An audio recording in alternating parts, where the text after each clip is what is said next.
Settle your shoulders. Let your jaw loosen.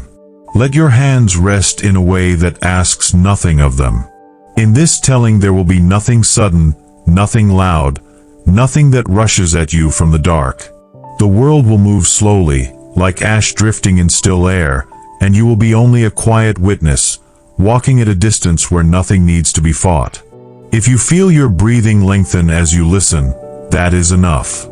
The road will carry the story for you. So let's begin our journey together on this incredible adventure. Far from any court that still pretended to keep calendars, there was an old causeway built of stone blocks the color of cooled iron. The blocks had been fitted by hands that believed the road would outlast every traveler, and in that belief they were not wrong. Moss had learned the seams, rain had softened the edges, and the wind had combed a thin grit into the joints, but the line of the causeway still held its direction with stubborn patience. It ran between low hills of pale grass and black rock, and it led toward a region where the sky always seemed to hang a little lower, as if listening to the ground. A lone figure walked there, not because it was brave to do so, but because there was nowhere else that asked less. A cloak hung from narrow shoulders, stitched from cloth that had once been dyed and now had the tired neutrality of dust. Under the cloak, the traveler carried simple things that did not rattle. A small lantern, unlit in daylight. A water skin. A bundle of parchment tied with twine. A short blade kept more from habit than intention. No crest showed on the traveler's chest, no vow was spoken aloud, and no companion's steps followed close behind. In the old days, people would have called such a person an exile, or a pilgrim, or a deserter. Those words relied on institutions that no longer held the weight they once did. Now the traveler was simply someone still walking, and even that felt like a kind of quiet inheritance. The causeway rose slightly and began to pass between taller stones that stood like broken teeth. On the left, a collapsed watchtower leaned into itself, its upper ring split and sagging. On the right, a stand of thin trees held leaves that were too small for the season, as if the world had forgotten how to finish growing them. Somewhere beyond the trees, water moved in a slow channel, and its sound had the steadiness of a clock that no one checked anymore. The traveler did not look for signs, because signs tended to speak in promises. Instead, the traveler watched what the land chose to reveal. The way the grass lay flattened in narrow lines where carts had once passed, the way stones had been stacked near a ditch as though someone had tried to repair it and then simply stopped, the way an old rope bridge hung in tatters over a shallow ravine, swinging slightly even when the wind seemed to pause. At midday the light became diffuse, filtered through a veil of high cloud, and the world lost its sharp contrasts. That softened everything, even the ruin. It made the broken tower look less like a wound and more like a tired posture. It made the causeway feel less like a command and more like a suggestion. The traveler came to a place where the road widened around a low shrine. The shrine had no roof, only 4 pillars and a stone table between them. On the table sat a shallow bowl, and in the bowl lay a scatter of pale coins. They were not bright. Each coin held the faint relief of a face worn down by passing fingers and time. The traveler slowed, and for a moment the body remembered an older reflex, a small tightening as if to check whether anyone watched. No one watched. The land itself was the only witness, and the land had seen too much to judge small choices. The traveler reached into a pouch and added a single coin to the bowl, not as payment, not as bargaining, but as an acknowledgement that someone had once believed this place mattered. Then the traveler moved on without looking back. The coin made no sound that carried. It simply joined the others, an addition that changed nothing and yet could not be taken back. Beyond the shrine, the causeway descended toward a valley where stone walls traced the shapes of fields. The walls were low, made of rocks piled without mortar, and they ran in long lines that guided the eye the way rivers guide a map. The fields themselves were empty. Here and there the earth had been turned recently enough to show darker soil, but no crops stood. The work had begun, and then it had been abandoned at the stage where effort still looked like hope. A cluster of buildings sat at the center of the valley. It was not a town in the old sense. There was no market square, no bell tower, no banners. There were only houses built close together, their roofs of slate and thatch patched in different eras. Smoke rose from one chimney in a thin thread, steady and unhurried. The sight of that smoke made the traveler stop again, not out of fear, but out of the gentle surprise of evidence that life continued. The path from the causeway to the buildings was not paved. It was a track worn by feet and a few narrow-wheeled carts. As the traveler approached, the sounds of the place came into reach. The soft clink of pottery, a door closing carefully, a dog's distant bark that did not carry any urgency. Somewhere, a hammer tapped against wood, but the rhythm was slow, like a person working more to keep the hands moving than to finish anything. The first person the traveler saw was an older woman sitting on a low stool beside a wall. She had a basket at her feet, and she was sorting through dried herbs with fingers that moved as if they knew the task by touch alone. Her hair, once dark, had thinned and turned the color of ash. She did not look up immediately when the traveler came into view. She finished the motion she was in, placed one bundle in the basket, then lifted her eyes with a patience that suggested she had learned not to be startled. "You're late," she said, not as accusation, but as observation. The traveler blinked, unsure whether the words were meant for this moment or some older pattern. "I didn't know I was expected," the traveler answered. The woman's mouth formed a faint curve that was not quite a smile. "No one is expected anymore," she said.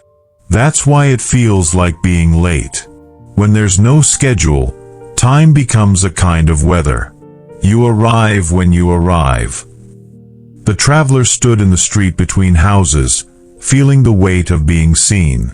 It had been a long while since anyone's attention had rested on the traveler without demanding something. "I'm passing through," the traveler said, because that was safer than saying anything that sounded like belonging. "Passing through is what everyone says," the woman replied. "Some mean it. Some say it because they're afraid the place will claim them if they admit they're tired." The traveler glanced down the street. A few faces appeared behind shutters and then retreated. Not from fear of violence, but from the habit of caution. In times when the world had been full, strangers carried possibilities. Now strangers carried only uncertainty, and uncertainty was exhausting. "What is this place called?" the traveler asked. The woman looked toward the valley's edge, as if checking whether the name still sat there in the landscape. "We used to call it Lark's Hollow," she said. "Not because larks sing here now. Because they did, and because we wanted to remember what it meant to hear something that wasn't a warning." The traveler absorbed the name without repeating it. Repetition could make things feel like claims, and the traveler had learned to be careful about claims. The woman reached into the basket and held out a small bundle of dried leaves tied with thread. "For your water," she said. "It will make it taste less like old leather." The traveler hesitated, then accepted the bundle with both hands, as if it were fragile. "Thank you." "You can pay if you want," the woman said, "but if you do, pay the hollow, not me. Leave something in the shrine by the road. We keep it there so the road remembers we exist." "I already did," the traveler said, surprised to hear the confession. The woman's eyes softened, and for a moment the lines in her face looked like the pattern of the stone walls in the fields. "Then you've already spoken the language we understand," she said. "Come. There's a bench by the well. You look like you've been holding your breath for days." The traveler followed her gesture to a circular well at the center of the cluster of houses. The well was capped with a heavy wooden lid, and beside it was a bench worn smooth by use. The traveler sat carefully, feeling the wood's slight give, and listened to the hollow's quiet. The woman returned to her herbs, but she spoke without turning. "What are you carrying?" she asked. The traveler's hand drifted to the parchment bundle beneath the cloak. "Paper," the traveler said. "Paper is rarer than food now," the woman replied.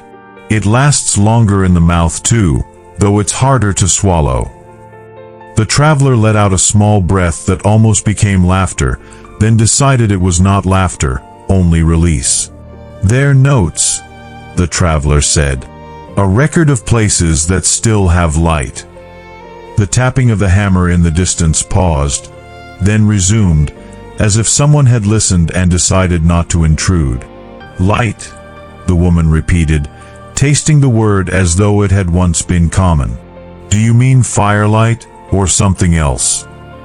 "I don't know," the traveler admitted. "Sometimes it's a kiln still warm. Sometimes it's a chapel where the candles are replaced even though no one prays aloud. Sometimes it's a person who keeps sweeping the same doorstep in an empty street." The woman nodded slowly, and the nod carried no judgment. "You're collecting proof," she said. "Not of glory, of continuation." The traveler looked at the hands resting on the knees, hands that had done nothing heroic. "If I write it down," the traveler said, "it feels less like it might vanish the moment I look away." "That's the problem with trying to hold the world," the woman replied. "You end up with ink under your nails and nothing in your arms." The traveler heard the truth in that, but it did not feel like a reprimand. It felt like a person saying the weather will change, so you should not lean all your weight on the sky. A younger man approached the well, carrying a bucket. His clothes were patched and clean, and his posture held the careful straightness of someone who had learned manners as a survival skill. He set the bucket down, glanced at the traveler, then looked away with polite restraint. "New face," he said, mostly to the woman. "Old road," the woman answered, as if that explained everything. The young man lifted the well's lid and drew water with a rope that creaked softly. His movements were practiced, and the sound of the rope was oddly comforting, a mundane friction that suggested the world still had small tasks. When he finished, he replaced the lid and carried the bucket toward a house with a sagging porch. At the door he paused and spoke over his shoulder. "If you need a place to sleep," he said to the traveler, "there's a loft above the tannery. It smells like old hide, but it's dry." The traveler nodded, unable to find the right words. Gratitude felt heavy in the mouth when it had not been used in a long time. After he left, the woman said, "His name is Rowan. He thinks offering shelter is the same as fixing the world. I don't correct him." "What is your name?" the traveler asked. The woman's fingers slowed over the herbs. "They call me Mirel," she said. "My mother chose it because it sounded like a bell. Funny, what people choose when they believe bells will always ring." The traveler watched a small bird hop along a roofline. It was not a lark. It was a sparrow, plain and persistent. "I'm called Aaron," the traveler said, and as soon as the name was spoken it felt like a stone dropped into deep water, a small sound swallowed quickly, a commitment made without witnesses. Mirel did not react as if the name mattered more than the fact that it was offered. "Aaron," she repeated once, gently, then let it go. "If you stay until dusk," she said, "you'll see the fire on the ridge." "What fire?" Aaron asked. "The one nobody talks about directly," Mirel replied. "Not because it's dangerous, because it makes people feel foolish. A flame that keeps burning when everything else has decided to rest. It sits up there like a stubborn thought." Aaron felt the instinct to look immediately, to measure the ridge in the distance, to turn the idea into a plan. That instinct was old armor, and it scraped against the calm of the hollow. Aaron let the instinct settle. "Why doesn't anyone go to it?" Aaron asked, keeping the voice low. Mirel tied another herb bundle with steady care. "Some went," she said. They came back with soot in their hair and nothing new to say. They couldn't explain what they'd seen, so they stopped trying. After that, the fire became a kind of mirror. People feared seeing their own emptiness reflected in it. Aaron looked toward the valley's far edge where the ridge rose, dark against the clouded sky. There was no visible flame from here, only the suggestion of height. "I didn't come for answers," Aaron said, surprising even oneself with the honesty. "Then you'll do fine," Morel replied. "Answers are heavy. They make you walk like you're carrying someone else's bones." The afternoon in Lark's Hollow drifted without ceremony. Aaron stayed by the well, sometimes watching, sometimes letting the eyes half close. People moved through the street with the quiet industry of those who had accepted small duties. A child carried a bundle of sticks too large for the arms, dragging the ends along the ground, stopping often to adjust grip without complaint. An old man sat on a step carving a piece of wood into a shape that might have been a spoon, might have been nothing. A dog wandered, sniffed Aaron's boot once, then decided Aaron was not important and moved on. As the light began to thin, the air cooled in a way that made Aaron aware of the cloak's weight. The thought of the loft above the tannery returned, not as desperation, but as a simple possibility. Aaron stood, stretched the legs, and walked toward the building Rowan had indicated. The tannery sat near the valley's small stream. Its walls were stained darker than the other houses, and the smell around it was indeed of old hide, but not sharp, just persistent. The door was ajar. Inside, the room was empty of workers, but tools hung neatly, and a trough sat dry in a corner, as if waiting for a season that might never come. A ladder led up to the loft. Aaron climbed slowly, feeling each rung under the hands, and emerged into a low space where straw lay scattered over boards. A narrow window looked out toward the ridge. From here, the valley spread like a worn cloth, and beyond it the ridge rose, its line unbroken. Aaron set down the bundle of parchment and sat near the window. The air up here was cooler, carrying the scent of stream water and old wood. Aaron untied the twine and pulled out a few pages. The writing was small and careful, but not ornate. Names of places, brief descriptions, sometimes a sentence about a person met there. It was not a grand chronicle. It was a map of quiet survivals. Aaron had started it without ceremony, on a day when the road had seemed endless and the mind needed something to hold. At first it was only a list of fires still burning in ruins, but over time it became a record of small gestures, a woman mending a net by a dead lake, a man painting over graffiti on a fallen statue, a child singing to a cracked pot as if the pot were listening. Each note had felt like a bead on a string, something that could be touched in the dark.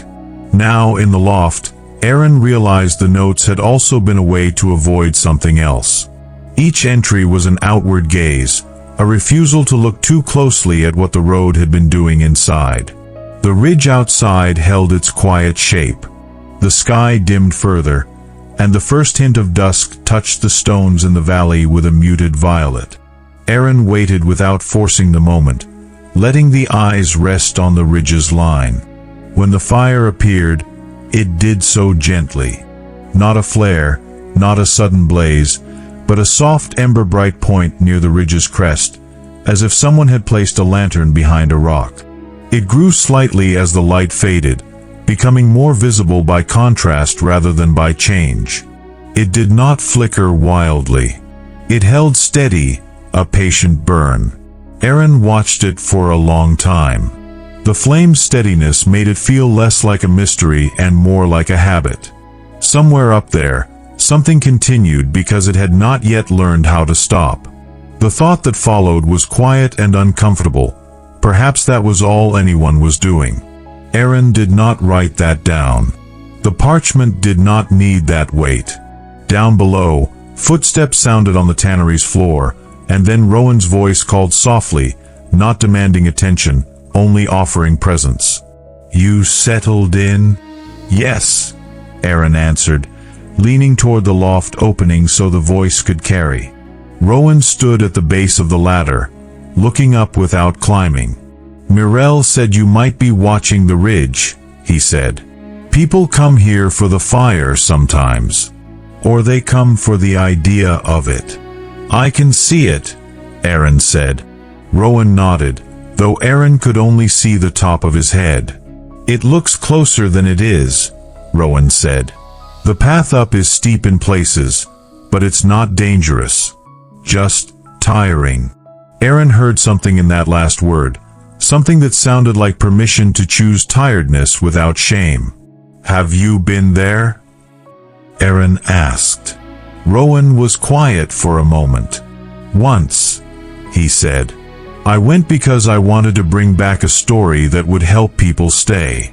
I thought if I understood why it burned, I could turn it into a reason." "And?" Aaron asked, not pressing, just letting the question exist. Rowan exhaled. "It didn't give me a reason," he said. "It gave me a task." Aaron waited. Rowan's voice remained calm, but it had shifted, as if he were speaking from a place a little further inside himself. "There's an old kiln up there," he said. "Or something like a kiln. A stone bowl built into the rock, sheltered from the wind. The fire sits in it like it belongs there. And next to it there are stacks of wood that shouldn't still be dry. Someone brings the wood. Or something does. The first time I went, I thought I'd meet a caretaker. I didn't. So the fire is unattended," Aaron said. Rowan's laugh was small and unbright. "Nothing is truly unattended," he said. "It's just that the one who tends it doesn't stand where you can thank them." Aaron looked again at the ember point on the ridge. It did not look like a beacon. It looked like a single insistence. Rowan continued, "When I was there, I found a bundle of ash wrapped in cloth. Not fresh ash. Old, fine, almost like flour. And there was a mark pressed into the cloth, a simple circle with a line through it. No words. Just that." Aaron felt the mind reach for association, for the comfort of recognizing symbols. The mark did not match anything Aaron had seen in ruined chapels or abandoned keeps.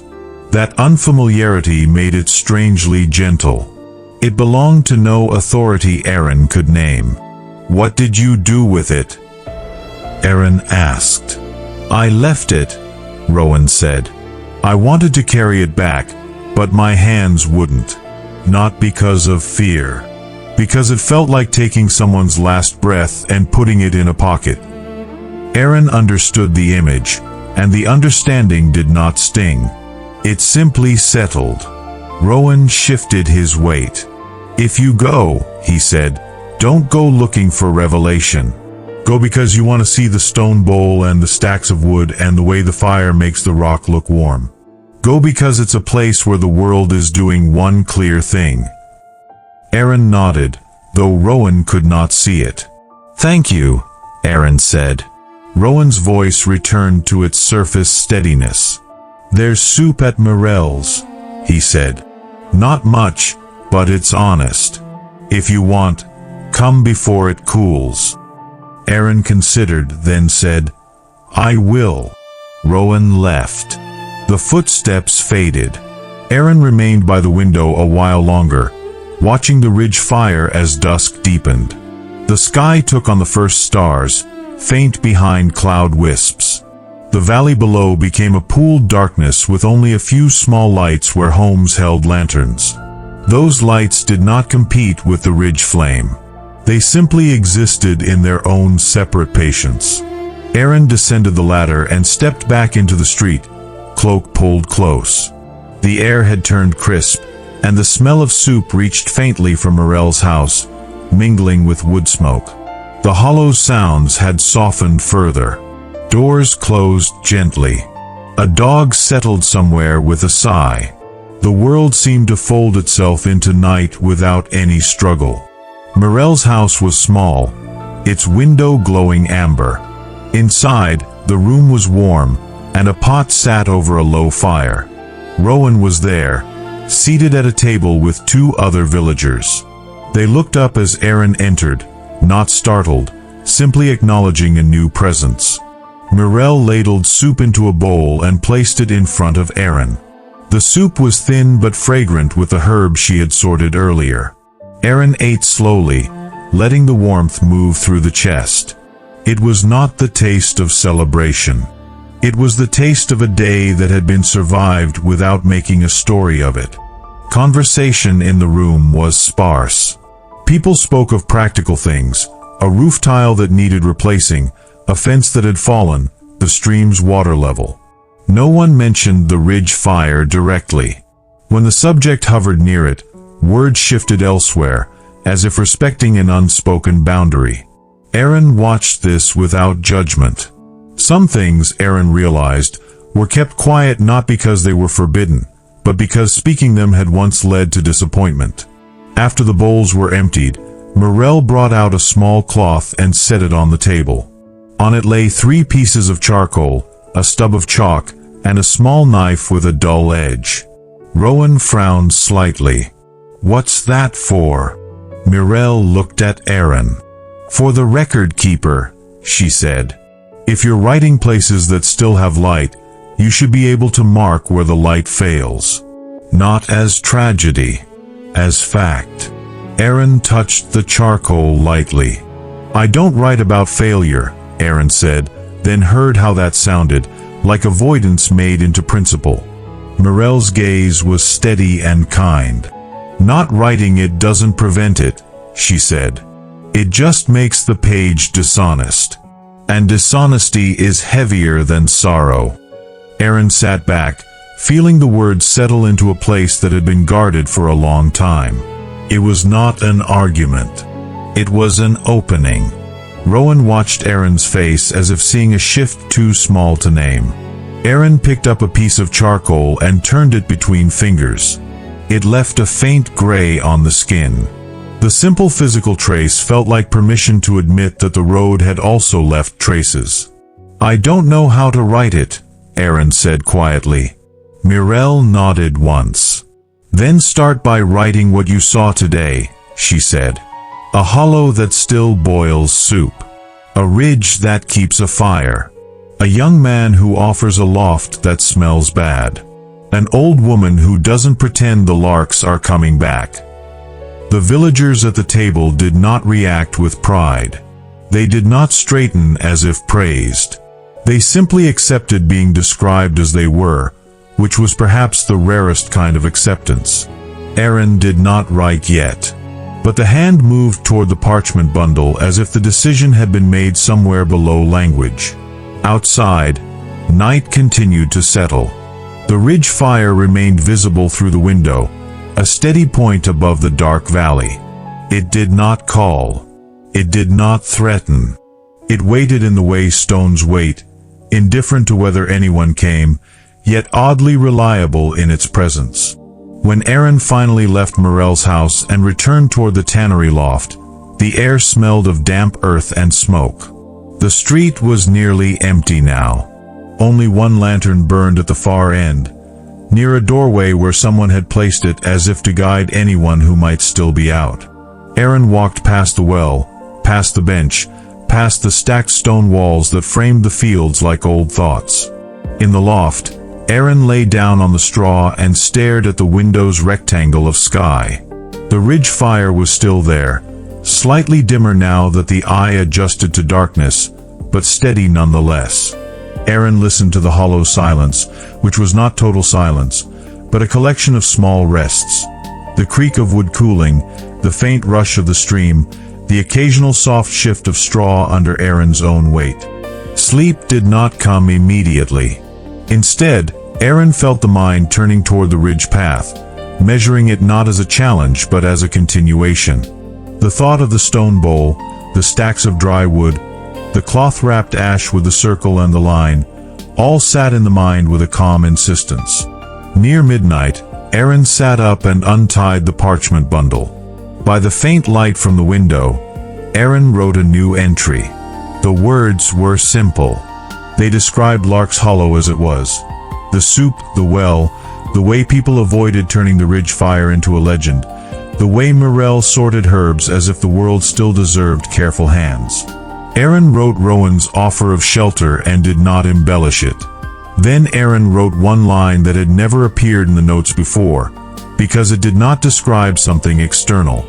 Aaron wrote, in charcoal dark strokes, that there had been a moment at the table when the page felt less like a shield and more like a weight that could be carried honestly.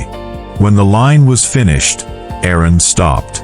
The idea did not need repeating. It had done its work by becoming ink, and now it could be left behind. Aaron lay down again. The body softened. The ridge fire held steady. And as the night wore on, Aaron began to understand that the road ahead was not asking for heroism. It was asking for attention, and for the ability to move on without turning every step into a verdict. Toward morning, the cold increased slightly, and Aaron woke before dawn without alarm. The hollow was still asleep. The sky had a thin, pale band near the horizon. The ridge fire was faint now, not because it had changed, but because day was returning. Aaron rose quietly, gathered the bundle, and descended the ladder. Outside, the air felt clean, as if night had rinsed it. Aaron walked to the stream and washed hands, watching the charcoal traces swirl away in the water. The act did not feel like erasing. It felt like making room for other marks. At the well, Aaron found a small package resting on the bench, wrapped in cloth. There was no note. Inside were 2 pieces of bread, a pinch of salt and pepper, and a small twist of dried fruit. The offering was modest, and precisely because it was modest, it carried a kind of sincerity that grand gifts could not. Aaron looked around. No one watched.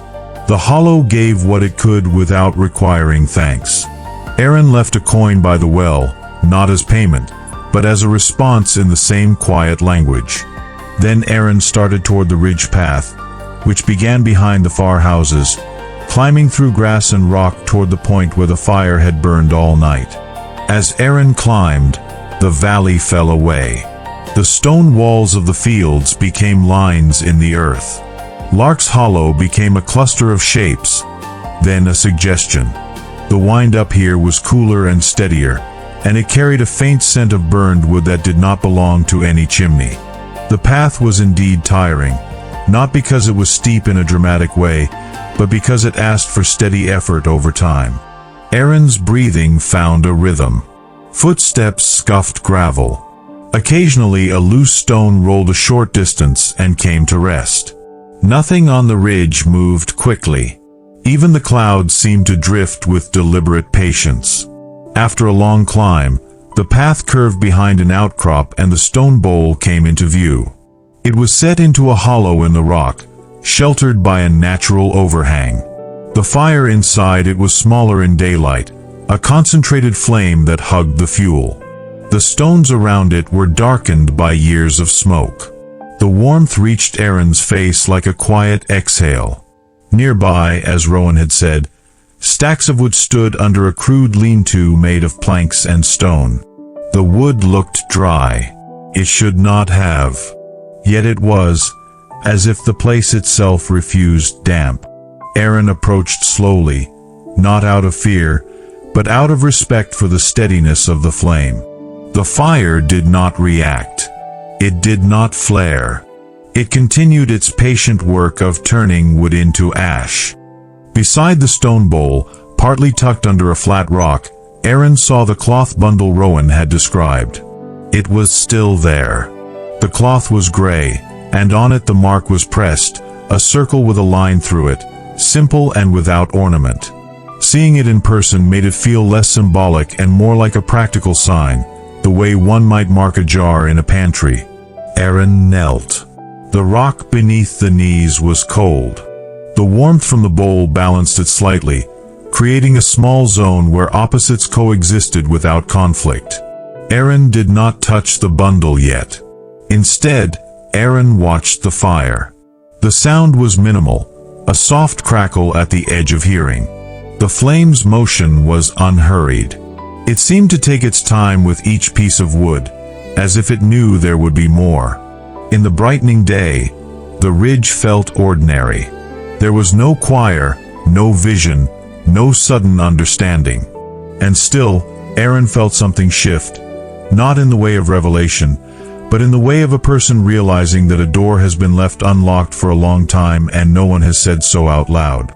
Aaron reached toward the wood stacks and noticed something else. A small indentation in the rock near the base of the lean-to. Within that indentation lay a few objects that the rain could not easily reach. A broken comb, a strip of leather, a small ring of tarnished metal. Offerings, perhaps, or simply items left behind by those who came and did not know what to do with their hands. Aaron's fingers hovered over the objects, then withdrew. Taking would feel wrong. Leaving might feel presumptuous. For now, witnessing was enough. Aaron finally placed fingertips on the cloth bundle. It was light, and the ash inside shifted softly. The sensation was oddly intimate, like holding a sealed letter from someone long dead. Aaron did not unwrap it. Aaron only held it for a moment, then set it back exactly where it had been, beneath the rock, protected from wind. The act was small, and yet it carried a strange steadiness. It was a way of saying, "I have seen you, and I will not turn you into a story that serves me." Aaron sat back on the heels and looked out from the ridge. Beyond the valley, the land stretched in long, subdued colors. Far away, faint silhouettes of ruins rose, their outlines softened by distance. The causeway Aaron had traveled was not visible from here, but Aaron could imagine it, a line of stone blocks continuing to insist on direction.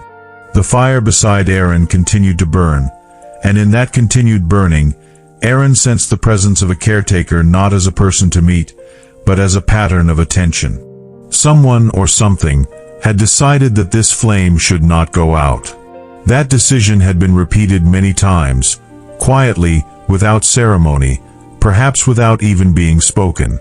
Aaron rose slowly. Knees stiffened, then loosened. The body accepted the climb and accepted the coming descent. Aaron looked once more at the stone bowl, the wood stacks, the cloth bundle with its simple mark. Then Aaron turned to follow the ridge path onward, because the ridge did not end here. It ran along the high ground, leading toward other hollows, other ruins, other small insistences. As Aaron walked along the ridge, the wind carried the scent of ash and dry grass. The sun rose higher, thinning the last traces of dawn. The world remained quiet, and the road ahead, visible now as a pale thread over stone, offered no promise except that it continued. The ridge carried on with a steadiness that did not need to be announced. Stone rose and fell in long, patient curves, and the path threaded between them with the modest certainty of something worn into place by many similar journeys. Aaron followed it without marking the steps, letting the body learn the rhythm again after the climb. The fire behind slowly slipped from sight, not because it vanished, but because the land turned its face elsewhere, and that felt like a natural courtesy rather than a loss. As the ridge widened, the wind changed character. It no longer came as a single current, but as layered movements, some cool and close to the ground, others warmer and higher, passing over Aaron's head without touching. The sound of it was not dramatic. It moved through grasses and low scrub with a dry whisper, brushing against stone and then letting go. Each sound rose, completed itself, and faded without echo, as if the ridge absorbed excess feeling. The path here bore fewer signs of recent passage. There were no clear footprints, no broken stems, no scraps of cloth caught on thorns. Instead, there were subtler indications. A place where stones had been shifted to make the footing easier, a shallow groove where water had been guided away from the trail, a stretch where the grass leaned in one direction as if someone had passed through days ago with a careful stride. These signs did not announce a presence so much as they suggested consideration. After a time that was felt rather than counted, The ridge sloped downward into a long saddle between two rises. From there, the land opened into a broad plateau dotted with ruins that did not cluster into a single narrative. Each stood alone, remnants of different efforts that had never quite aligned. A low circular wall that might once have enclosed animals. A stone pillar broken near its base, its upper half lying where it fell, carved with patterns that no longer completed themselves. A roofless structure with walls thick enough to suggest it had once held heat carefully, perhaps for bread, perhaps for something less ordinary. Aaron slowed, not out of caution, but out of attention. Places like this could be crossed quickly, but quickness felt like a refusal to acknowledge the labor that had shaped them. The plateau held the air of something that had been useful for a long time and then gently released. Near the center stood a basin carved directly into the rock, shallow and wide. Rainwater had collected there recently, and the surface was still, reflecting the pale sky. Around the basin were marks that suggested tools had once been set down regularly, their placement worn into the stone by repetition. Aaron knelt and touched the water with 2 fingers. It was cold, but not unpleasant. The contact anchored the body in the present moment without ceremony. Aaron drank sparingly, then sat back and looked around. No sound intruded except the wind and the distant call of a bird too far away to demand identification. The plateau felt like a pause in a sentence, not a conclusion, but a space where breath was taken without interrupting meaning. As Aaron rose, a movement at the edge of vision resolved into a person emerging from behind the low circular wall. The person did not approach quickly. They walked with the ease of someone who had nothing to defend and nothing to offer that required persuasion. Their clothing was layered and practical, the colors muted by sun and dust. A pack hung at their back, and a long staff rested lightly in one hand. They stopped at a respectful distance, far enough to avoid startling, close enough to be unmistakably present. "Morning," the stranger said, voice even, neither testing nor retreating. "Morning," Aaron replied. For a moment, neither spoke further. The pause was not awkward. It was the kind of pause that allowed each person to register the other as real. "You came from the ridge fire," the stranger said, not as a question, but as a recognition of scent and ash that still clung faintly to Aaron's cloak. "Yes," Aaron said. The stranger nodded. "It does that," they said. "Leaves a trace, even when you don't take anything." Aaron felt no need to explain what had been taken or left. "Do you live here?" Aaron asked. "No," the stranger replied. "I tend it when I pass. And when I don't, I trust that someone else will." The words settled without weight. They did not seek credit.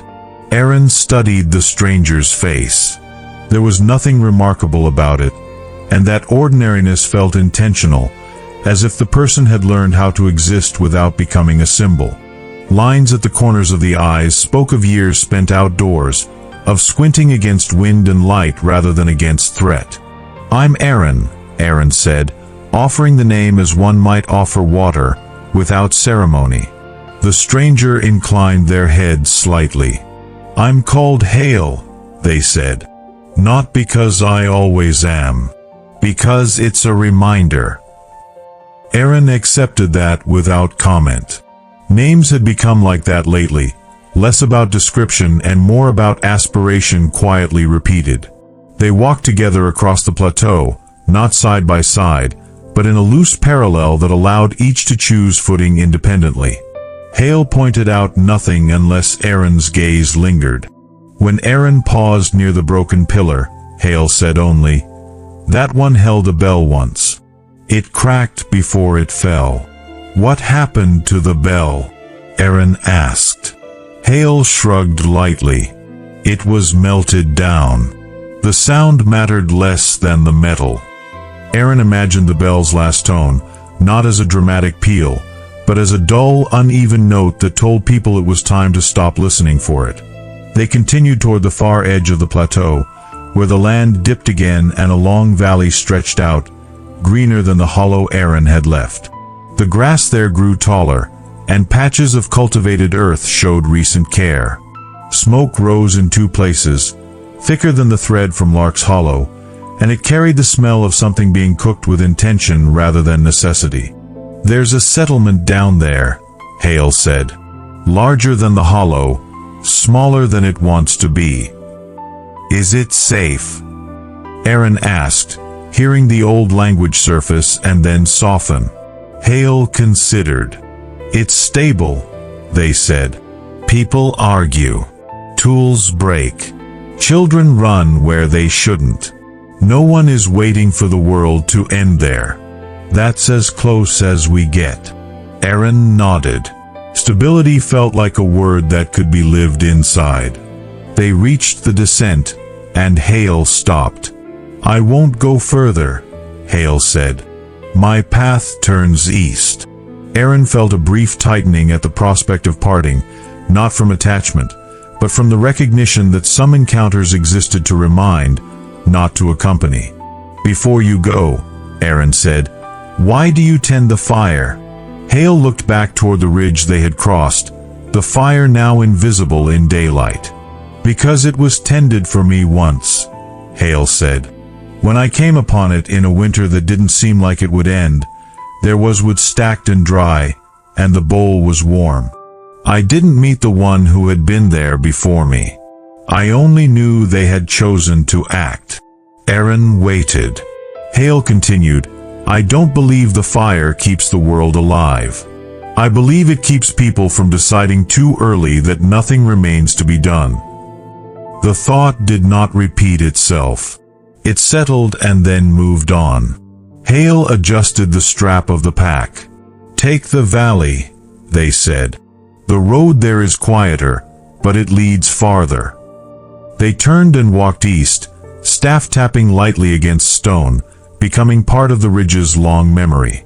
Aaron stood at the descent and looked down. The valley spread out with an openness that felt neither welcoming nor hostile. It simply existed, offering itself as the next consequence of the last choice. Aaron began the descent, letting gravity do its slow work, knees bending and straightening with practiced ease. As Aaron moved lower, sounds changed again. The wind softened, filtered by taller grass. Insects made small, intermittent noises that stitched the air together. The smell of cooking grew clearer, carrying hints of root vegetables and herbs that had not been stretched beyond their nature. The path here was more defined, bordered by stones set deliberately to keep it from wandering. Someone had cared enough to guide feet even when they did not know whose feet those would be.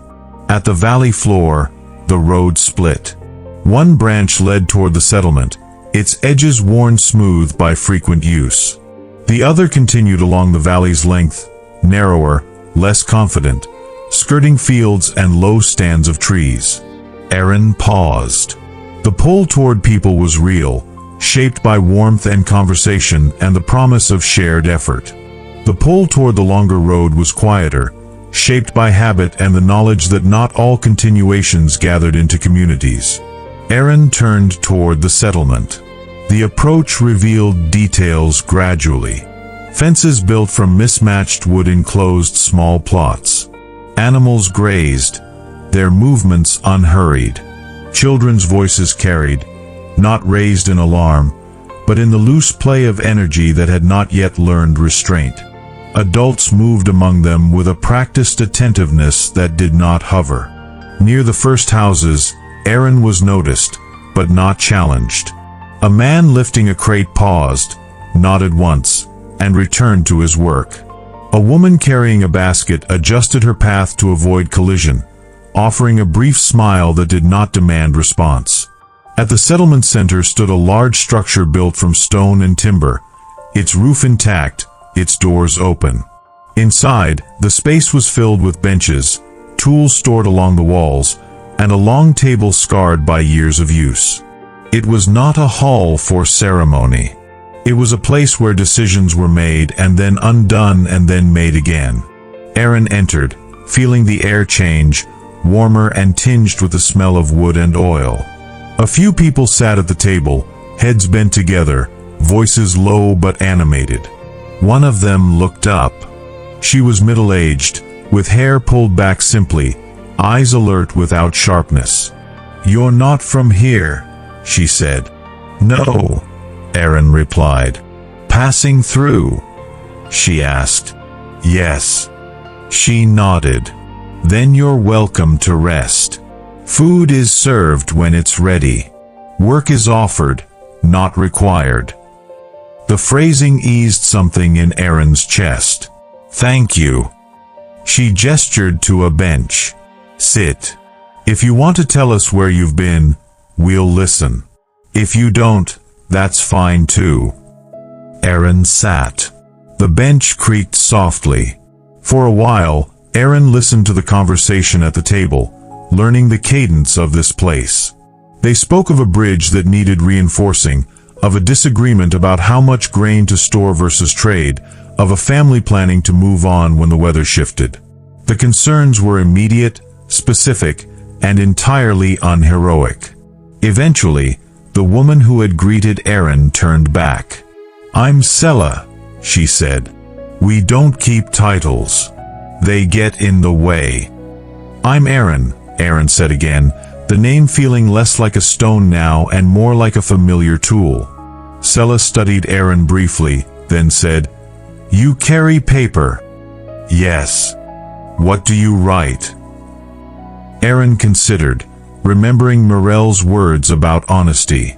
"I write where light persists," Aaron said. "And where it doesn't." Sela nodded. "Then you're doing necessary work," she said. "Not because it saves us. Because it keeps us from lying to ourselves." The words echoed, not as repetition, but as convergence from different paths. Food arrived, bowls of thick stew, bread still warm. Aaron ate with gratitude that did not feel like debt. Conversation continued around the table, expanding to include Aaron without pressure. Names were exchanged. Stories were offered lightly, without embellishment. As the day wore on, Aaron helped where help was needed. Carrying water. Holding a beam steady while it was set. Watching children for a short while so a parent could step away. None of the tasks were recorded. None needed to be. In the afternoon, Sela approached Aaron with a folded piece of parchment. "If you're recording," she said, "you might want this." Aaron unfolded it. It was a simple map of the valley and the surrounding ridges, drawn with careful but unornamented lines. Several paths were marked, along with notes about seasonal changes, water sources, and places where travelers tended to go missing, not from danger, but from choosing differently. "Who made this?" Aaron asked. "Many hands," Sela said. "We add to it when we learn something new. Take it. Add to it if you want. Or don't. Maps are suggestions, not commands." Aaron felt a familiar weight of responsibility, but this time it did not press down. It rested. As evening approached, the settlement's energy shifted. Tools were set aside. Animals were brought in. Fires were tended, not dramatically, but with the calm attention of people who had learned the cost of neglect. Aaron stood at the edge of the settlement and looked back toward the ridge. The fire there was invisible from this angle, hidden by land and distance. And yet Aaron felt its presence as a continuity rather than a destination. When night came, Aaron was offered a place to sleep, a simple pallet in a shared room. The sounds of others breathing, turning, settling created a low, steady background. It was different from the solitude of the road, but not unwelcome. Before sleep, Aaron took out the parchment and wrote again. The words described the plateau, hail, the basin of water, the settlement that chose stability over waiting. Aaron noted the map, the way knowledge here was treated as communal rather than owned. Aaron did not write about the fire as a symbol. Aaron wrote about it as a task someone would continue tomorrow. As the last line dried, Aaron lay back and allowed the body to rest. The day's movements replayed briefly and then dissolved. Outside, the valley held its shape in darkness. Somewhere beyond, the ridge carried its quiet burden of flame. You, listening, do not need to follow Aaron further tonight. The road will remain. The fire will continue its steady work. And as the world in this telling settles into its own patient rhythm, you are allowed to let your breathing slow, to loosen the places that have been holding without noticing. Nothing here will call out suddenly. Nothing requires your vigilance. You can remain a witness, or you can rest, and the story will continue on its own, carrying its light forward without hurry. Morning returned to the valley without ceremony. Light seeped into the shared room through narrow gaps in the shutters, and the air held the faint smell of yesterday's fires turned to cool ash. Aaron woke before most others, not from alertness, but from a simple habit of rising when the world began to change. Nearby, someone exhaled in a long, even breath and shifted deeper into sleep. A child murmured once and went quiet again. Aaron sat up slowly, letting the joints loosen, and listened. Beyond the walls, the settlement was already making its first small sounds. Wood being set down, a latch lifted carefully, footsteps crossing packed earth. These were not sounds that demanded attention. They were the gentle evidence of motion beginning again. Aaron folded the parchment and returned it to the bundle, then stepped outside into air that felt rinsed and cool.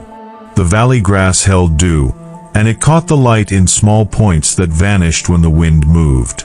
Smoke rose thinly from a few chimneys, steady and pale. The animals stirred in their enclosures with soft snorts and the quiet shuffle of hooves. Near a trough, Sella was already awake, rinsing a wooden ladle. She looked up when she saw Aaron and nodded as though continuing a conversation that did not need to be spoken every time. "You'll leave," she said. Aaron did not pretend otherwise. "Yes," Aaron replied. "Not because I want to. Because I can." Sella set the ladle down and wiped her hands on a cloth. "Then take something you can use," she said, and walked toward a storage shed whose door hung slightly crooked. Inside, sacks of grain sat in neat rows, bundles of cloth were stacked on shelves, and tools leaned in orderly clusters. Sella reached for a small packet wrapped in waxed paper and tied with twine. "Salt," she said, placing it in Aaron's hands. "Not much. Enough to keep your tongue honest when the road tries to make everything taste the same." Aaron accepted it with a quiet weight of gratitude that did not press into debt. "Thank you." Sella's gaze held steady. "If you find a place that needs this map," she said, touching the folded parchment she had given yesterday, "don't treat it like a gift. Treat it like a thread. Threads are only useful if they're passed along."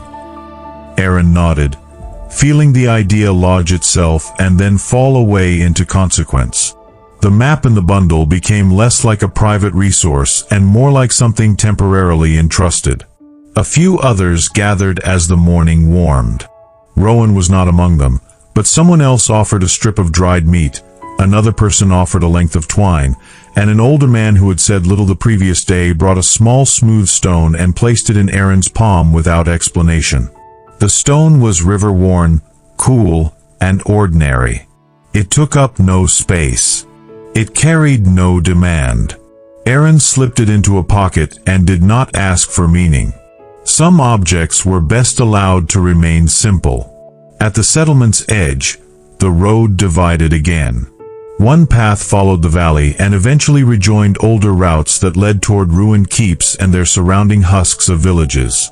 Another path climbed westward into a strip of higher ground where the trees grew denser and the air held more shade.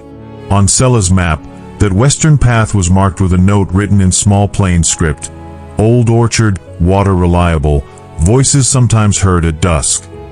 Aaron looked from the map to the land. The valley route felt familiar in its openness, in the way distance could be read with the eye. The western climb felt like entering a page that had been folded closed for a long time. Aaron chose the western path. The climb began gently, then steepened. The grass gave way to scrub and low wildflowers, their colors muted, their scent faint but present when brushed by a sleeve. As Aaron moved higher, the settlement slipped behind a rise and disappeared, leaving only the valley's shape and a thin thread of smoke visible for a while, then nothing. Trees began to appear in clusters, then in thicker stands. Their trunks were narrow and close together, their branches interlacing overhead in a way that softened the light. The air cooled beneath them. The ground changed too, from packed earth to a mixture of leaf litter and moss, springy underfoot. The road became less a line and more a sequence of choices. Step between roots, around a rock, over a shallow dip where water gathered. Aaron walked without hurry, letting the pace match the environment.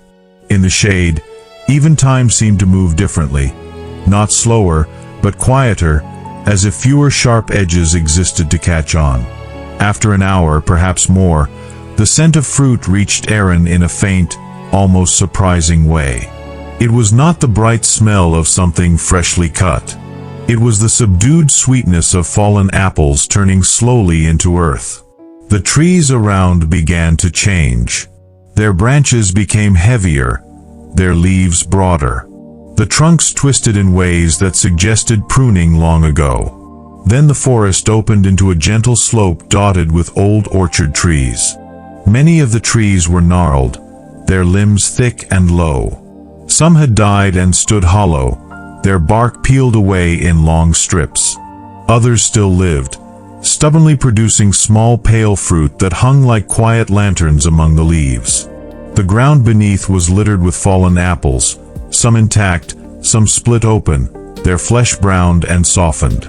Bees moved lazily from one to another, unhurried. In the center of the orchard stood a stone well, older than the settlement in the valley, its circular wall worn smooth by hands and ropes. A wooden beam lay across it, and a bucket hung from a rope that looked new enough to suggest recent use. Nearby, a low stone bench had been built into the slope, as if someone had wanted a place to sit that would not rot. Aaron approached the well and peered into it.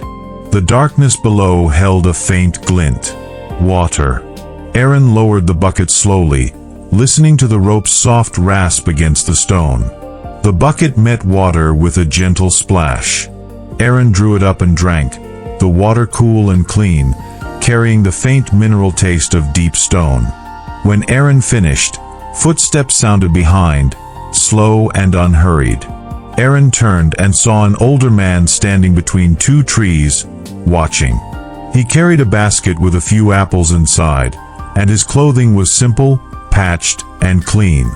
His hair was thin and white, tied back with a strip of cloth. He did not look surprised to find Aaron there. "You're taking the water," he said, voice even. "I'll leave it as I found it," Aaron replied. The man nodded as if satisfied with that level of care. "Most do," he said. "Some leave the bucket on the ground. That's how we know who is thinking beyond their own thirst." Aaron set the bucket back gently on the well's rim and made sure the rope lay properly, not tangled. "Do you live here?" Aaron asked. The man looked around the orchard as though consulting it. "Not in the way you mean," he said. "I sleep in the shed when rain is heavy. I sleep under the trees when it isn't. I keep the well in good order because the orchard is older than my comfort." Aaron glanced toward the far side of the orchard. A small shed stood there, half swallowed by vines. Its roof was intact, though sagging slightly. A door hung open. Within, the shadowed interior suggested stored tools, perhaps a cot. It looked like a place that accepted solitude without turning it into punishment. "What is your name?" Aaron asked. The man considered briefly, then said, "They call me Porin. I don't know if that was ever my first name. It's the one that stuck." Aaron nodded. I'm Aaron. Porin shifted the basket in his hands. Aaron, he repeated once, then let it go. You came from the Valley Settlement. Yes. They're doing well enough, Porin said, more to himself than to Aaron. Better than I expected when they first started hammering their haul together. They still think a roof makes a future. It helps, Aaron said. It does, Porin agreed. He walked closer, stopping at the stone bench and sitting with a slow exhale, as if the act of sitting was a conversation with his own bones. He set the basket beside him. Have an apple, he said, gesturing. Aaron chose one, wiped it on the cloak, and bit into it. The fruit was tart, not fully sweet, but alive with freshness. The juice felt like a small cleansing. Porin watched the orchard's branches sway slightly. You're carrying paper, he said, noticing the bundle at Aaron's side. I write, Aaron answered. What do you write about? Porin asked, not skeptical, only curious. Places, Aaron said. Tasks. People who keep doing something even when it would be easier to stop. Porin's gaze remained on the orchard. Then write this, he said. Write that trees can outlast the reasons they were planted. Write that even when the hands that pruned them are dust, the branches still remember the shape they were taught. Aaron felt the image settle, then move forward into an impulse, to look for the shape of what had taught the world to keep going, without turning that search into longing. Why is the rope new? Aaron asked, nodding toward the well. Porin smiled faintly, not pleased with himself, but amused by the continuity. Someone brings it, he said. A traveler, usually. They notice the old rope is fraying. They leave a coil, they move on. No one announces it. They simply don't like seeing something fail when it can be repaired. Aaron thought of Hale's wood stacks, of the ridge fire's quiet maintenance. The pattern appeared again, but it did not repeat as comfort. It formed a new consequence. Perhaps the world was not held up by grand structures at all, but by small repairs made by hands that did not expect to be remembered. Porin reached into the basket and pulled out a second apple, then a third, placing them in Aaron's hands. For the road, he said. You'll need the sharpness when your mouth starts forgetting what real taste is. Aaron accepted them and tucked them into the pack. Porin leaned back slightly, resting his hands on his thighs. You'll hear voices at dusk, he said quietly. Aaron looked at him. Are there people here then? Porin's face remained calm. No, he said. Not in the way you mean. Sometimes the orchard holds the sound of old conversations. Wind moves through branches a certain way. Leaves scrape and click. If you're tired, it can sound like your name being said from far away. Aaron felt a faint tightening, not fear, but the recognition that the mind could create closeness where none existed. Does it bother you? Aaron asked. Porin shook his head. It used to, he said. Now it reminds me that I have a mind that wants company. It's a simple thing to know about oneself. Knowing it doesn't fix it.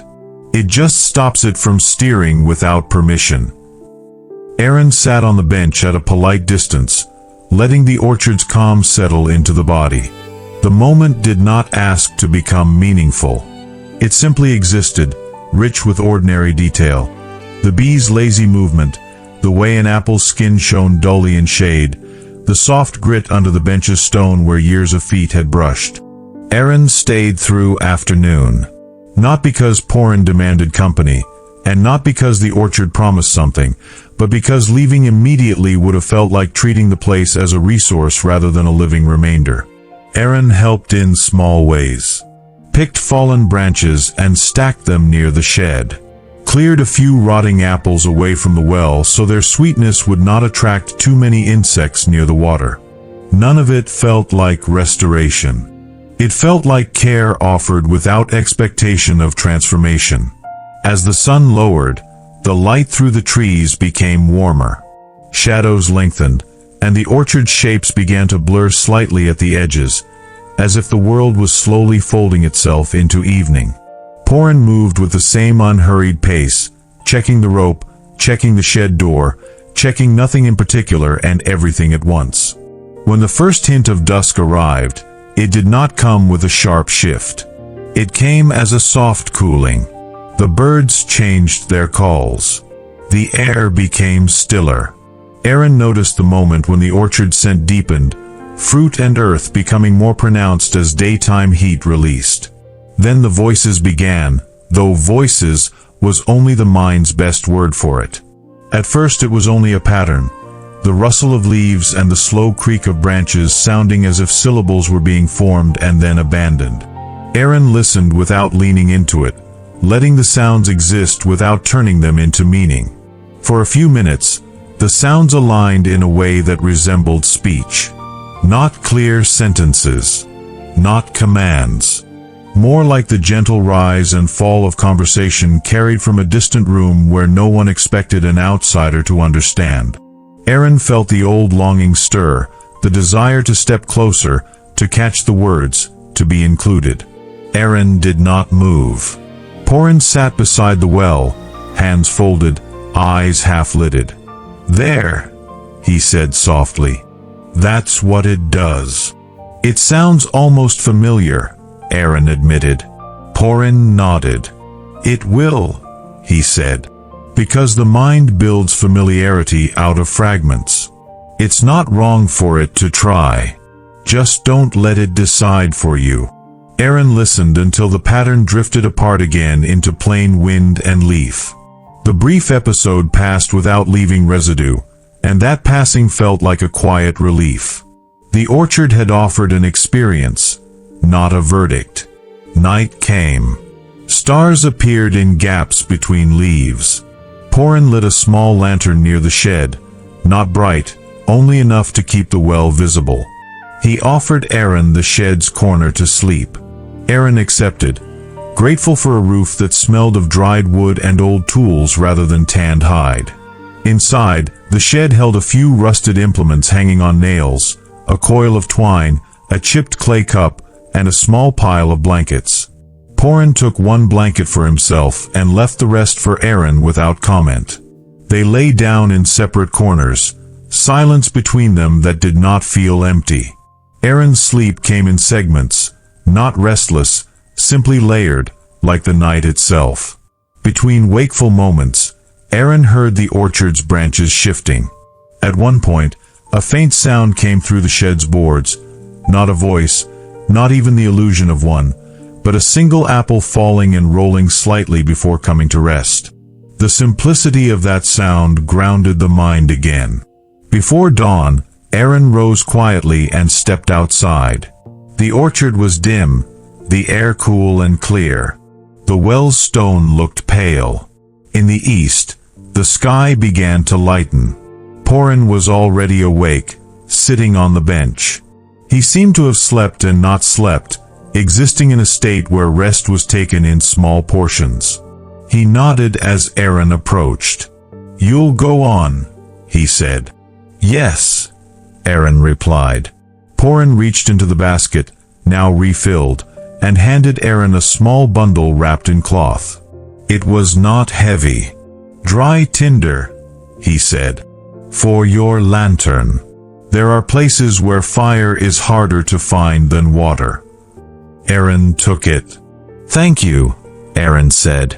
Porin looked toward the orchard's far edge where the path continued, disappearing into trees and then rising toward higher ground. "If you follow that," he said, "you'll reach an old road made of black stone. It leads to a bridge that still stands. Past the bridge there's a stretch of land that used to belong to a small order of caretakers.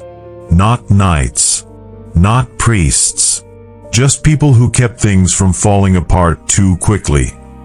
Aaron listened carefully, feeling the map in the bundle gain new relevance, not as direction, but as opportunity to witness another kind of continuation. "Why tell me?" Aaron asked. Porin's face remained composed. "Because you're writing," he said. "And because you didn't try to turn the orchard's voices into prophecy. That tells me you'll see what's there without making it into an ornament." Aaron nodded. The words didn't warm the chest. They clarified the path. Aaron shouldered the pack and walked to the orchard's edge. Before leaving, Aaron turned once and looked back. The trees stood quietly, not solemn, not mournful, simply present. Porin lifted a hand slightly, then let it fall. There was no farewell ritual. The orchard did not need one. The path beyond threaded through denser trees. The ground rose steadily. The air cooled again. After an hour, the forest thinned, and Aaron stepped onto a roadway unlike the valley paths. This road was made of dark stone slabs fitted tightly, their surfaces polished by countless feet long ago. The slabs held a faint sheen even in daylight, as if the stone had learned how to catch light and keep it. Aaron followed the black road. It curved along a ridge line, offering intermittent views through gaps in the trees. Distant hills, pale fields, ruins scattered like bones that had been picked clean. The road itself felt like an artifact from a time when people believed in permanence enough to build for it. Ahead, the bridge came into view. It spanned a narrow gorge where a stream cut through rock, its water glinting far below. The bridge was arched, made of the same black stone as the road, its sides lined with low parapets carved with simple grooves. No statues, no banners, only pattern, as if beauty here had been treated as a form of maintenance. Aaron stepped onto the bridge and felt the subtle change in sound, the way footsteps on stone above a hollow space carried differently. The gorge below did not feel threatening. It felt deep, and depth carried its own quiet gravity. Halfway across, Aaron noticed something placed carefully at the parapet, a small bundle of sticks tied together, and beside it a piece of chalk. The sticks were dry. The chalk was worn. Someone had left them as if expecting that the bridge might someday need a mark or a flame. Aaron did not take them. Instead, Aaron placed one of Porin's apples beside them, a small addition that did not explain itself. The apple's red-green skin looked vivid against the black stone, like a quiet sign that life could still contrast with old material. On the far side, the road continued, but the land began to change. Trees gave way to open ground with low ruins spread over a wide area. Here the air felt different, carrying a faint metallic scent, not sharp, just present, as if iron lay beneath the soil. Stones protruded in broken lines that suggested foundations. A collapsed wall revealed the interior of a structure that might once have been a hall or a workshop. Aaron moved into the ruins slowly. The place had an odd cleanliness, not because it had been maintained, but because wind and time had already removed what could be scattered. What remained was heavy: stone, iron, and the bones of careful construction. In the center stood a courtyard enclosed by low walls. Within the courtyard, the ground had been swept recently. Not perfectly, but enough to show that someone had moved a broom across it. The sweep marks were faint and imperfect, but unmistakable. Aaron stopped, feeling that small sign land in the mind with a quiet insistence. A door stood at the far end of the courtyard, set into a building whose roof had partially collapsed but whose entrance remained intact.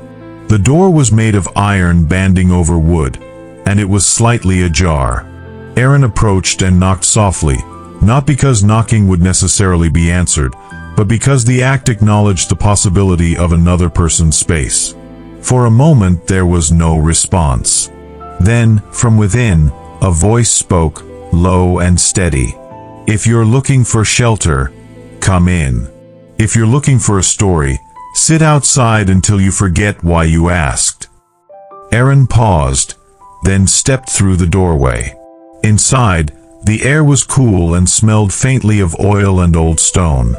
The room was lit by a small lamp on a table, and beside the lamp sat a person bent over a set of tools. Their hair was dark and cut short. Their hands moved carefully, wiping a blade's edge with cloth, not polishing for display, but maintaining for function. A rack on the wall held several implements, not weapons meant for parade, but knives, shears, chisels, and small hammers, all kept in usable condition. The person looked up, eyes calm, expression neutral. "You're on the caretaker road," they said. "Yes," Aaron replied. They nodded once. "I'm Ansel," they said. "Sit if you want. Don't touch the tools unless you ask." Aaron sat on a low stool near the doorway, hands resting loosely on knees. "I won't touch anything," Aaron said. Ansel returned to the blade, then set it down and began sharpening a chisel with slow strokes. The sound was soft, like stone whispering against metal. "What do you do here?" Aaron asked, keeping the voice quiet. Ansel's shoulders rose and fell in a small breath. "I keep edges," they said. "Not for fighting. For cutting rope. For carving wood. For opening sacks. For the small acts that become impossible if tools become dull." Aaron listened, feeling the description align with the patterns encountered so far, but forming a new weight. Maintenance as a discipline that did not depend on drama to justify itself. "You're alone?" Aaron asked. Ansel's mouth tightened slightly, not in pain, but in thought. "Mostly," they said. "Sometimes people come through. They leave something, take something. We don't make it sentimental. Sentiment is another kind of hoarding." Aaron glanced at a shelf where small items were arranged: a coil of twine, a tin cup, a bundle of cloth scraps, a jar of oil, a stack of clean rags. Practical things, gathered without excess. "I write about places," Aaron said. "And people." Ansel's eyes flicked briefly to the parchment bundle. "Then write this place accurately," they said. "Don't call it a sanctuary. Don't call it a ruin. It's a station. A pause where certain tasks can be done without being interrupted." Aaron felt the word station settle. It was neither hopeful nor bleak. It was functional. It described exactly what it needed to. Ansel set the chisel down and reached for another tool. "If you're moving on," they said, "you'll need to know something about the road ahead. The black stone continues, but it breaks where the land shifted. There's a detour through shallow marsh. It isn't dangerous, but it will slow you, and it will try to persuade you that slow means lost. It doesn't." Aaron absorbed the instruction, not as reassurance, but as practical guidance that had been earned through repeated passage. Ansel stood and walked to a small hearth in the corner, where embers still held warmth. They placed a kettle over it and poured water from a ceramic jug. The gesture was unadorned, as if hospitality here was simply part of the station's function. "You can rest a while," Ansel said. "Then go. If you linger too long, you'll start inventing reasons to stay, and reasons are heavy to carry on the road." Aaron sat quietly, listening to the kettle begin its faint heat sounds. The station's calm did not feel like an ending. It felt like another hinge in the world, another place where continuation took a shape you could hold in your hands without squeezing it. And when the water warmed and Ansel poured a cup without ceremony, Aaron accepted it, letting the heat touch the palms, letting the mind stay simple for a moment before the road asked for movement again. Aaron drank the warm water slowly, feeling it move through the chest and settle without resistance. Ansel returned the kettle to its place and resumed work, not hovering, not watching. The station held its quiet shape, each object resting where it could be reached again without searching. The light from the lamp did not push back the shadows so much as coexist with them, allowing the room to remain whole. After a while, Aaron rose. The body felt ready in a way that did not require motivation. "Thank you," Aaron said, not as a conclusion, but as acknowledgement of a task completed together.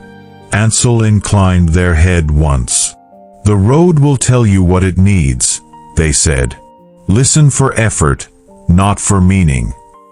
Aaron stepped back into the courtyard. The sweep marks on the stone were already softening under the afternoon light.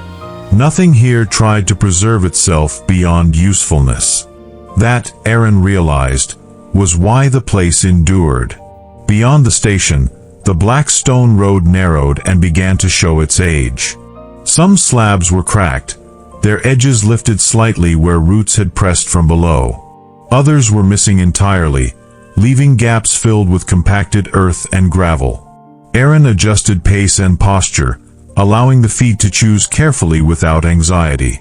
The road did not punish missteps. It simply required attention. The land sloped downward again, and the air grew heavier, carrying the faint smell of wet soil. Ahead, the marsh Ansel had mentioned revealed itself gradually. Reeds rose in dense stands, their tips whispering softly against one another.